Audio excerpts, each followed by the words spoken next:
Good evening, everyone.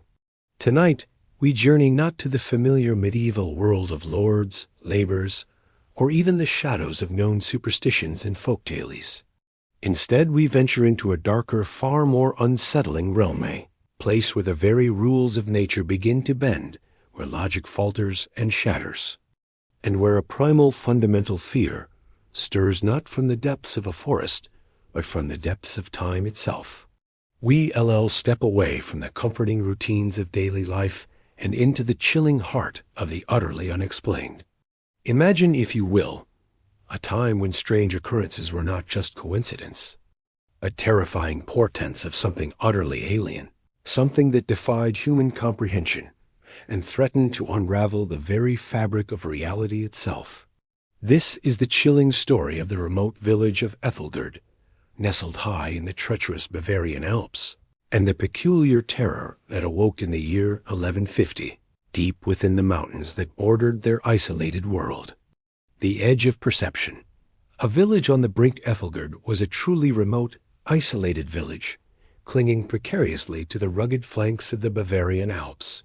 Its people, hardy and self-sufficient, eked out a living from the stubborn earth, relying heavily on the harsh mountains for their meager mining operations and the sparse pastures for their herds.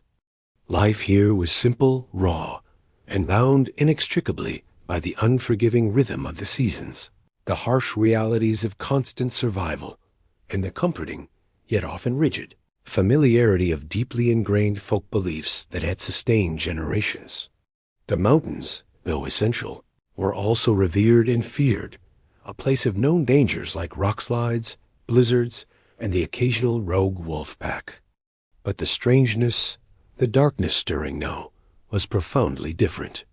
It carried no familiar scent of fear, no recognizable pattern of threat. It was subtle, insidious, and it seemed to attack the very mind. It began subtly, an insidious whisper that grew louder, more insistent with each passing week. Old man Silas, the village's most experienced miner, with eyes that had seen the deepest veins of the earth, began to speak of the mountain breathing strangely. He described tools vanishing from where he'd laid them, only to reappear in impossible places. Young Kael, a pragmatic and robust young miner, scoffed at such talk. His hands were too busy with the pickaxe, his mind too focused on extracting precious ore to entertain such fanciful notions. He would openly scoff at the old women who spoke of the peaks listening, or the whispers of invisible beings carried on the thin mountain air. Yet even Kael, in the quiet solitude of his work, deep within the mine, would sometimes feel an unnatural stillness, a profound silence that seemed to swallow all sound, broken only by his own ragged breathing, as if the very air itself held its breath. It was a subtle shift, a barely perceptible ripple in the accustomed flow of life, but it was undeniably there, a growing unease that even the most pragmatic could not entirely ignore. The shifting veil. Unexplained phenomena. The subtle unease soon escalated, shedding its cloak of subtlety and becoming undeniably, terrifyingly real. The strange phenomena began to infiltrate the village itself, then the minds of its inhabitants. It started with vivid, shared dreams, nightmares that weren't their own, glimpses of impossible landscapes, faces they didn't know, technology that defied their understanding. Villagers would wake, gasping, only to find their neighbors describing the exact same impossibilities. Then came the sensory distortions, brief moments where colors would appear wrong inverted or impossibly vibrant, where familiar voices would sound like distant impossible music, where the smell of wood smoke would suddenly be replaced by the acrid scent of ozone. The villagers, hardened by a lifetime of hardship, initially sought rational explanations. A shadow dancing in their peripheral vision? Just the shifting light. A tool found moved from where it was left? A prank? A shared dream? A mass hallucination from bad food or mountain air? But the incidents grew more frequent, more profound, more impossible to ignore. Farmers would find strange, intricate patterns, almost like alien glyphs, pressed into their fields overnight, not from animals or tools, but as if something immense, yet intangible, had gently settled there. Households would wake to find familiar objects inexplicably rearranged, or more terrifyingly strange geometric symbols carved meticulously into their wooden doorframes or bedposts. Symbols no one in the village recognized, but felt deeply unsettling, as if they should know them. Then came the most terrifying symptom, a subtle, insidious loss of recent memory. It began small, forgetting where they laid their tools, a conversation from yesterday, but it escalated. People would forget family members' names for moments, forget simple tasks they had just been given. It felt as if their very minds were unraveling, as if segments of their existence were being quietly, mercilessly erased. Young Kael, the skeptic, was forced to confront the horror when his own younger sister, Anya, began to forget the faces of her family, her eyes clouded with a profound, terrifying confusion. The very air, once stable, now felt as if time itself was slipping, a subtle, disorienting shift that left everyone off kilter, always a moment behind themselves. The veil between their world and something else, something utterly unknown and alien, was growing terrifyingly thin. The vanishing.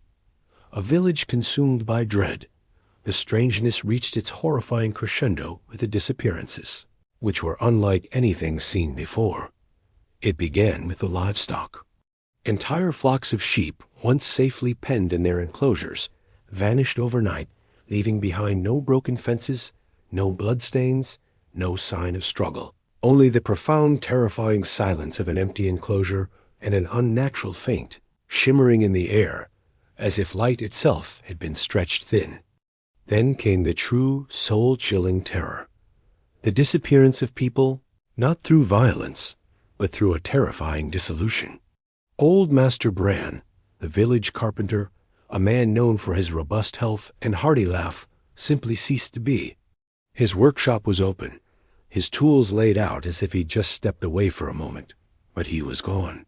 No footprints leading away, no signs of a struggle, no cry heard by his neighbors. Just a profound, terrifying void where he had been. Days later, a small group of hunters, including Kael's own cousin, ventured deeper than usual into the woods, desperate to find game in the unsettling stillness. They, too, simply faded. Witnesses described seeing them become increasingly transparent, their voices faint and distant, before they dissolved entirely, like smoke in the wind, leaving nothing but an impression of extreme cold. Their hunting dogs returned to the village days later, gaunt, their fur strangely matted, their eyes wide with a primal, incomprehensible terror that seemed to stare into an abyss. They whined incessantly at the edge of the woods, refusing to enter, their tails tucked between their legs. Panic, raw, unbridled, and utterly paralyzing, finally seized Aethelgard. The fear was no longer about bandits or wolves. It was about something shapeless, unseen, and utterly unknowable, something that erased existence itself.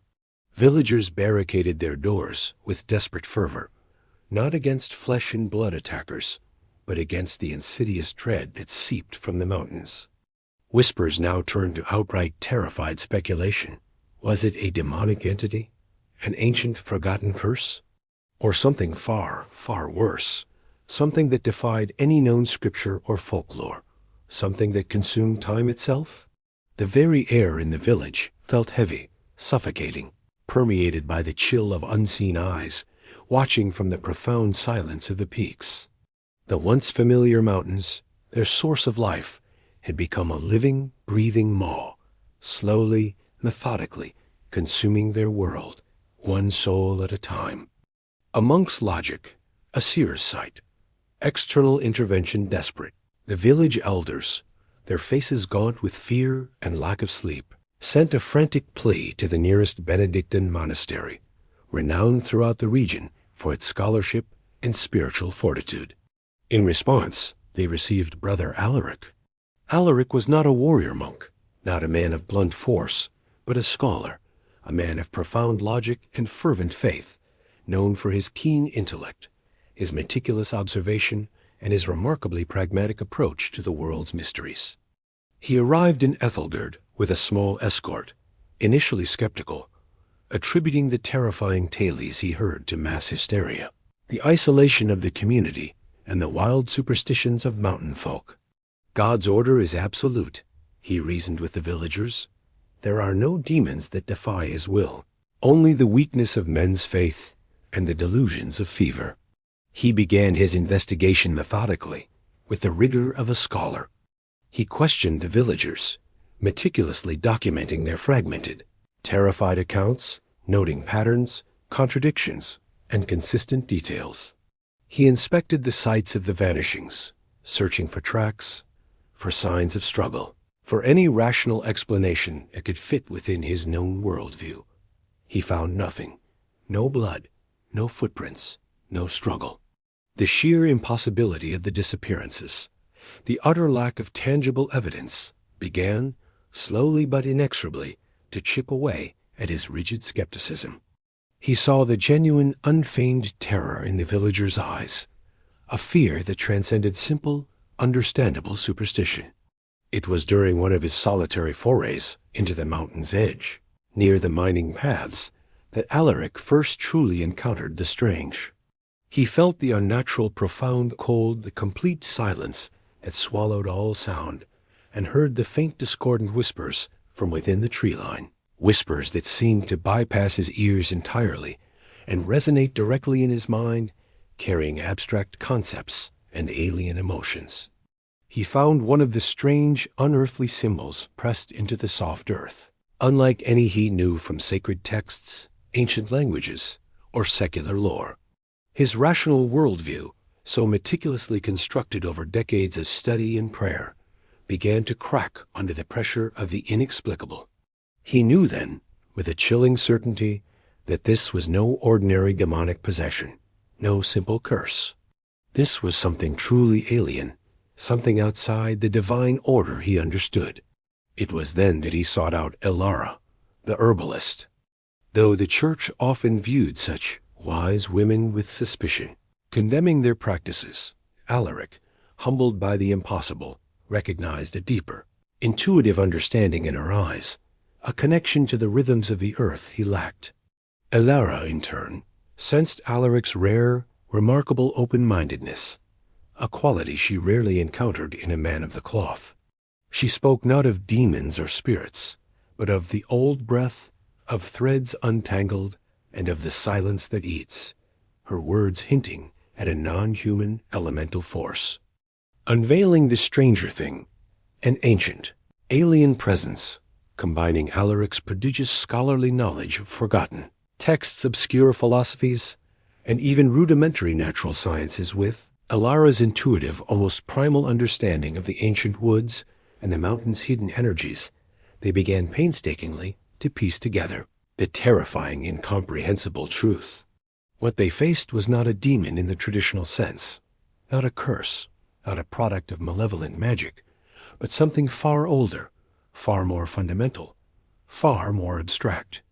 This was not evil in a human sense, but an ancient alien entity, a primordial consciousness deeply interwoven with the very fabric of the mountain itself, a silent, vast, consuming presence.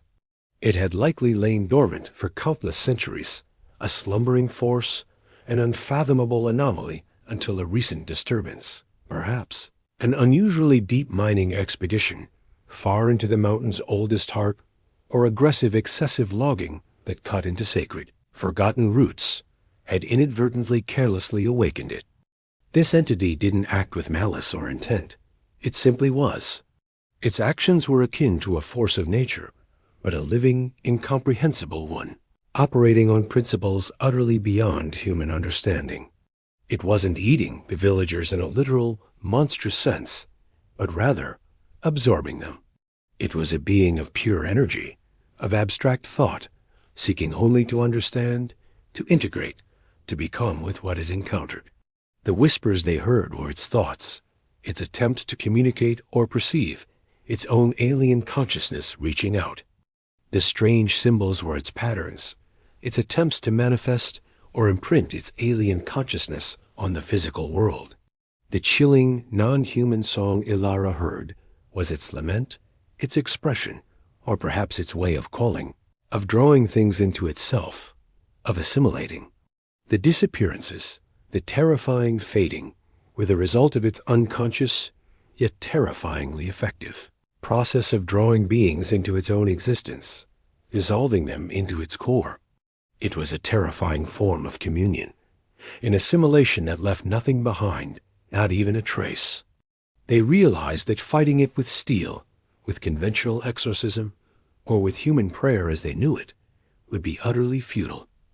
It was beyond human understanding of conflict.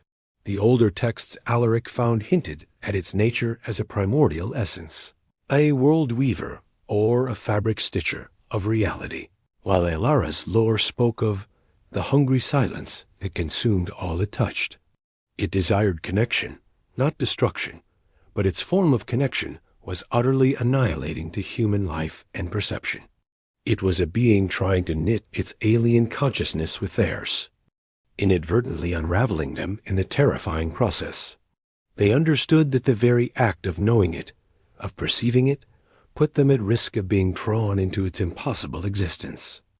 The unconventional resolution, a barrier of understanding with this horrifying, yet strangely illuminating realization.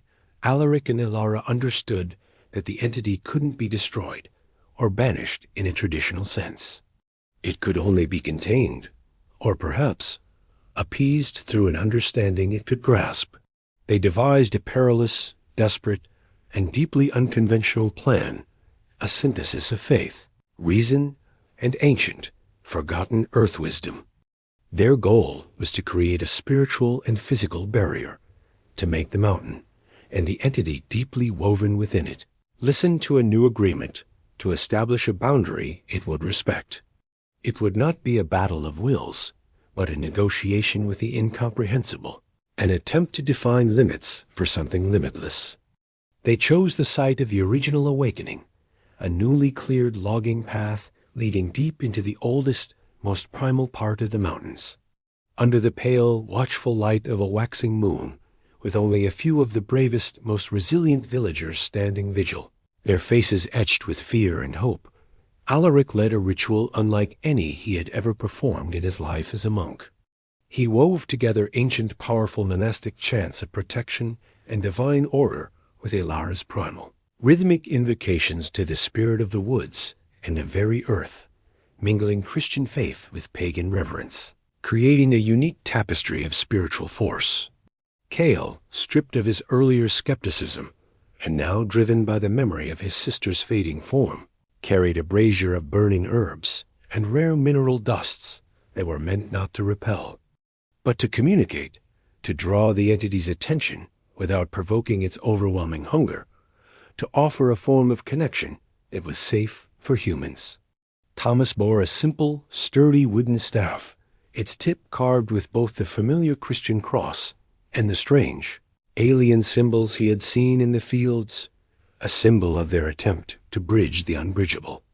As Alaric chanted, his voice strong against the rising dread, and Elara swayed, scattering her herbs with deliberate motions, the unnaturally cold mist began to gather around them, thicker than ever, glowing with the sickly green light, pulsing with an inner life. The whispers intensified, a cacophony of alien thoughts and mournful cries, threatening to overwhelm their senses, to pull them into the entity's embrace.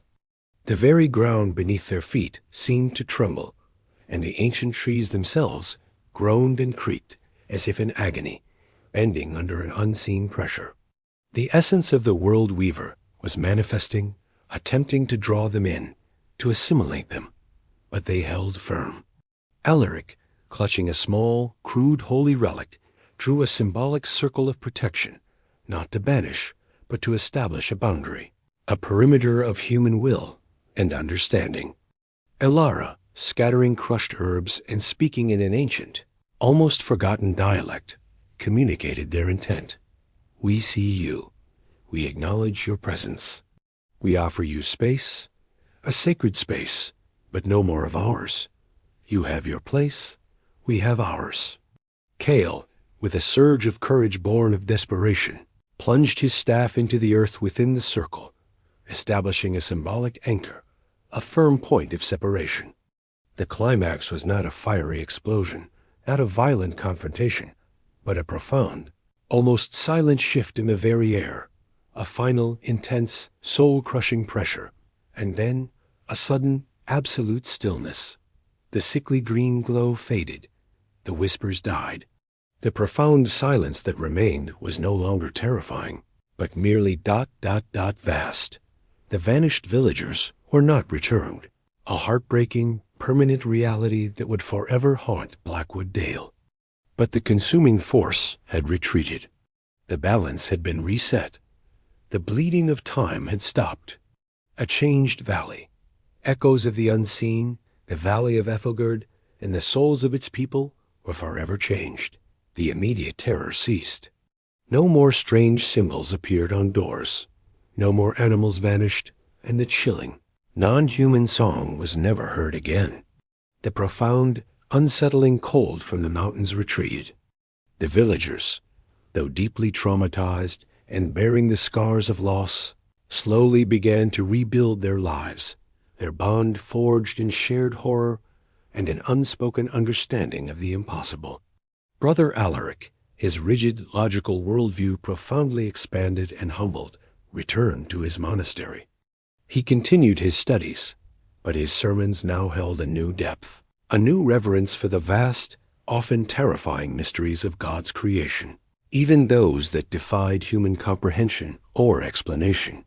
He kept the strange symbol he had found, sketching it repeatedly, a quiet, personal reminder of the delicate boundary between the known and the truly alien.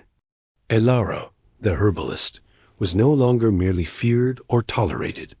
She was revered, her intuitive wisdom undeniable, her unique connection to the ancient energies of the land now fully acknowledged as vital for their continued protection. Young Kael, no longer a skeptic, carried the quiet, indelible understanding of what truly lay beneath the mountain's ancient skin, a constant awareness that few others possessed. The mountains themselves were different. They no longer felt openly hostile, but they retained a profound, unsettling mystery. People respected their boundaries, ventured only when absolutely necessary, and always with a quiet reverence, a silent acknowledgement of the ancient, alien presence that slumbered within their deepest heart. The scars of the vanishings remained empty homes, missing faces a poignant, permanent reminder of the immense price paid for their survival and for the knowledge they gained. Aethelgard became a village on the very edge of the known, a living testament to the unsettling truth that not all things in God's creation, or indeed beyond it, were meant to be understood by human minds. They had touched something truly other, had glimpsed the unraveling of reality, and had lived to tell the tale, albeit with a profound and lasting silence woven into the very heart of their valley, a silence that spoke volumes of the incomprehensible.